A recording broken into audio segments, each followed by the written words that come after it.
అందరికీ నమస్కారం. నేను మీ కిరా కార్పేని. రీసెంట్గా టీటీడీ చైర్మన్ బిఆర్ నాయుడు గారు ప్రెస్ మీట్ పెట్టడం జరిగింది. అందులో అన్నీ వాస్తవాలే ఉన్నాయి. మీరు అనవసరంగా అబండాలు వేస్తున్నారు, అనవసరంగా అబద్ధాలు చెప్తున్నారు, శ్రీ వెంకటేశ్వరుని జోలికి వెళ్ళవద్దు, అది తప్పుడు ప్రచారాలు చేయొద్దు, ఏదన్నా ఉంటే సాక్ష్యాలు సాక్ష్యాధారాలు నిరూపణలు ఉంటే తీసుకురండి తప్ప ప్రజల యొక్క దేవుని మీద ఉన్న యొక్క భక్తి వాళ్ళ ఆలోచనలు మాత్రం మీరు పక్కదో పట్టించొద్దని చాలా క్లియర్ కట్గా చెప్పడం జరిగింది బిఆర్ నాయుడు గారు. అయితే అది చూసినటువంటి అంబటి రాంబాబుకి అంత పేపర్ ఇస్తేనో అంత పేమెంట్ ఇస్తేనో ఆ ప్రెస్ మీట్ పెట్టడం కూడా జరిగింది. ఆ ప్రెస్ మీట్లో నోటుకు వచ్చింది వస్తున్నాడు. అసలు అంబటి రాంబాబు ఏం మాట్లాడినాడు అనేది ఒకసారి చూద్దాం. నువ్వు కూర్చున్నటువంటి స్థానం ఏమిటి? నువ్వు కూర్చున్నది తిరుమల తిరుపతి దేవస్థానం యొక్క చైర్మన్. ఇక్కడ అంబటి రాంబాబు అంటున్నాడు బిఆర్ నాయుడు గారిని ఉద్దేశించి, నువ్వు కూర్చున్న స్థానం ఏమిటి? పవిత్రమైన తిరుమల తిరుపతి దేవస్థానం అంటున్నాడు. సరే, దీని గురించి నేను మళ్ళీ మాట్లాడతా. ఏమో అంబటి రాంబాబు, 2019 నుంచి 2024 మధ్యన నువ్వు కూర్చున్న స్థానం ఏమిటి? శాసనసభ్యుడు, నీటిపారుదల శాఖ మంత్రి. మరి అంత పెద్ద హోదాలో ఉన్న నువ్వు, ఒక శాసనసభ్యుడిగా ఒక మంత్రిగా ఉన్న నువ్వు ఏం మాట్లాడావు? నీ స్థానంలో ఉన్న వాళ్ళు మాట్లాడే మాటలవి సంజన, సుకన్య, అది అందరూ సంజు సుక్కు అంటూ ఉంటారు. గంట అరగంట పోలవరం ఎవరికీ అర్థం కాదు, ఎందుకంటే నాకు అర్థం కాలేదు కాబట్టి. ఆడపడుచు భువనేశ్వర గారిని ఉద్దేశించి నువ్వు అసెంబ్లీలో వెంకటేశ్వర స్వామి సన్నిధి ఎంత పవిత్రమైనదో ప్రజలకి అసెంబ్లీ కూడా, ఎందుకంటే ప్రజల చేత ఎన్నుకోబడ్డ వాళ్ళు అక్కడికి వచ్చి ప్రజా సమస్యల మీద చట్టసభలో మాట్లాడతారు కాబట్టి అది కూడా పవిత్రమైన ఆలయమే. కాబట్టి అలాంటి పవిత్రమైన ఆలయంలో నువ్వేం మాట్లాడావు? ఆడపడుచు భువనేశ్వర గారిని కించపరుస్తూ దుర్భాషలాడుతూ క్యారెక్టర్ అసాసినేషన్ చేస్తూ మాట్లాడి నువ్వు, నీ స్థానం ఏమిటి? నీ స్థాయి ఏమిటి? నీ బతుకేమిటి అని నేను ఈరోజు ప్రశ్నిస్తున్నా. కాబట్టి మాట్లాడే ముందు కొంచెం సిగ్గు శర ఉండి చూసుకొని మాట్లాడు అంబటి రాంబాబు అని నేను మరోసారి ప్రశ్నిస్తున్నా నిన్నే సూటిగా. చైర్మన్ సీట్లో కూర్చుని ఇలాంటి దౌర్భాగ్యమైన మాటలు మాట్లాడుతుంటే నిన్ను భగవంతుడు క్షమిస్తాడా అని అడుగుతా ఉన్నా. భగవంతుడు ఎవరిని క్షమించాలి, ఎవరిని క్షమించలేదు అని ఆలోచిస్తే జగన్మోహన్ రెడ్డి అండుకోనే కదా ఆ భగవంతుడు క్షమించింది. క్షమించకపోవడం వల్లే కదా 151లో 5 ఎగిరిపోయాయి. 5 ఎప్పటికి వస్తుందో తెలియదు, యాడిపోయిందో తెలియదు, ఇంకెప్పటికీ రాదు. ఆ 5 ఏంటో తెలుసా? ఆ 5 పంచభూతాలు. ఆ పంచభూతాలు పసిగట్టాయి. మనం చేసినటువంటి అన్యాయాలు, అక్రమాలు, అవినీతి, దౌర్జన్యాలు, అరాచకాలు అన్నీ కూడా బెడిసి కొట్టే ఆ 11 మధ్యలో ఉండేటువంటి 5, ఈ 1 శ్రీవారి నామాలైతే ఆ 5 ఏవైతే ఉన్నాయో అవి ప్రకృతి సంపద, పంచభూతాలు పసిగట్టి ఎగిరిపోయినాయి. ఈ 2 1 వచ్చి కూడా అక్కడ చేరాయి. ఎవరిని క్షమించలేదు భగవంతుడు. జగన్మోహన్ రెడ్డికి ఈరోజు ప్రతిపక్ష హోదా లేదు. జగన్మోహన్ రెడ్డికి అసెంబ్లీకి వచ్చే ధైర్యం లేదు.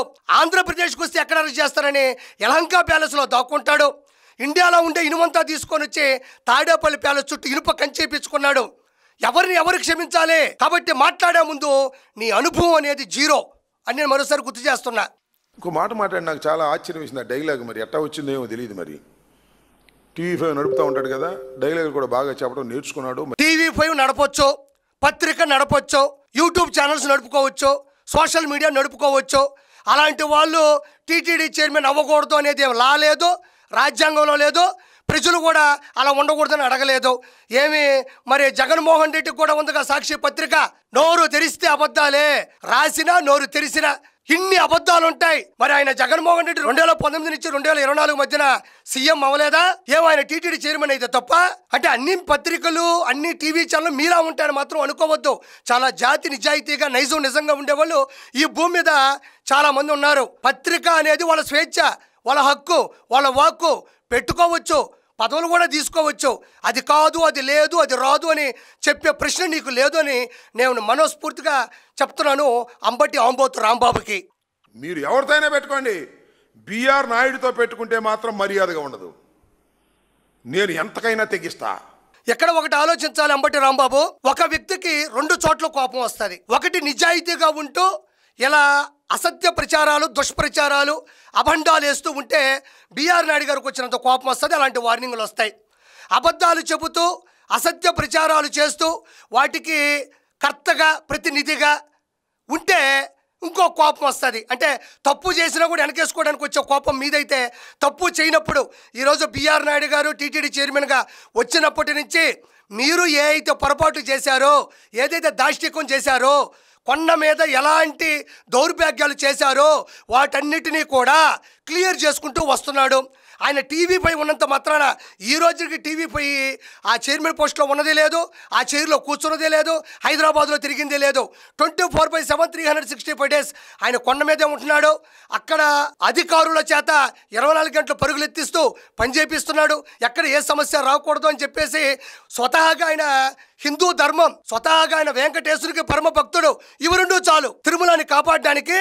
ఆయన హిందువు అయితే చాలు, ఆయనకి వెంకటేశ్వర స్వామి మీద అపారమైన భక్తి ఉంటే చాలు. అవి రెండు ఆయనకి ఉన్నాయి కాబట్టే ఈరోజు తిరుమల కొండ మీద ప్రతి భక్తుడు కూడా హర్షిస్తున్నాడు. 2019 నుంచి 2024 మధ్యన దారుణమైన పరిస్థితులు ఉండేవి. ఇప్పుడు ఎవరు వచ్చారో తెలియదు కానీ అంటే టీడీపీ కూటమి ద్వారా వచ్చినటువంటి చైర్మన్ బిఆర్ నాయుడు గారు నిద్రాహారాలు మానేసి పరిగెడుతున్నారు. ఆయన అనేటువంటి దమ్ము ధైర్యం మీకు ఉండకూడదని నేను మనస్ఫూర్తిగా కోరుకుంటున్నాను. అంబటి రాంబాబు. బిఆర్ నాయుడుతో పెట్టుకుంటే మాత్రం కుదరంటే ఎవరితోనే పెట్టుకోవచ్చు అంట, ఎంతకైనా తెగిస్తా అంట. ఏం తెగిస్తావే? మర్డర్ చేస్తావా? ఏమయ్యా, మేము విసిరేటువంటి సవాళ్ళు మర్డర్లు, మానభంగాలు, కొట్టడాలు, టైర్ కార్ల కింద వేసుకొని వెళ్ళడాలు అవి ఉండవయ్యా. మేమేదన్నా వార్నింగ్ ఇచ్చాము అంటే ఖచ్చితంగా మీరే మాట అయితే అన్నారో అది అసత్యం అని ప్రూవ్ చేస్తాం, కేసులు పెడతాం, కోర్టులో వాదించి మీకు తీర్పు ద్వారా లోపలేపిస్తాం తప్ప మీలాగా డ్రైవర్ సుబ్రహ్మణ్యం, డాక్టర్ సుధాకర్, అమర్నాథ్ గౌడ్, నన్నో సుబ్బయ్య, తోటా చంద్రయ్య ఇలాంటి వాళ్ళని పట్టపగల మిట్ట మధ్యాహ్నం కాల్చేసి, పేల్చేసి, నరికేసి, తొక్కేసి, తోసేసి అలా ఉంటాయి మీ వార్నింగ్లు. మా వార్నింగ్లు అంత తీసుకోబాకయ్యా. నేను నిజాయితీగా పనిచేస్తున్నప్పుడు ఇలా చెయ్యొద్దు అని చెప్పినటువంటి వార్నింగ్, స్వీట్ వార్నింగ్ అది. అందులో నువ్వు అంత పెడతరాలు తీసుకోవద్దు. మర్డర్ చేస్తావా అని అన్నాడా? కాబట్టి ఆలోచించాలని మనస్ఫూర్తి కోరుకుంటున్నాం. ఇంకొక వీడియో చూద్దాం. ఒకసారి వెనక్కి వెళ్ళి చూసుకోండి భక్తులు, హిందువులందరూ కూడా చూసుకోండి. ఒక పవిత్రమైనటువంటి దేవాలయం, పవిత్రమైన దేవాలయంలో లక్షల మంది వచ్చారు. కొన్ని సందర్భాల్లో ముక్కోటి ఏకాదశి సందర్భంలో లక్షలు కాదు, ఇంకా చాలామంది వచ్చారు. కొత్త ఏం కాదు.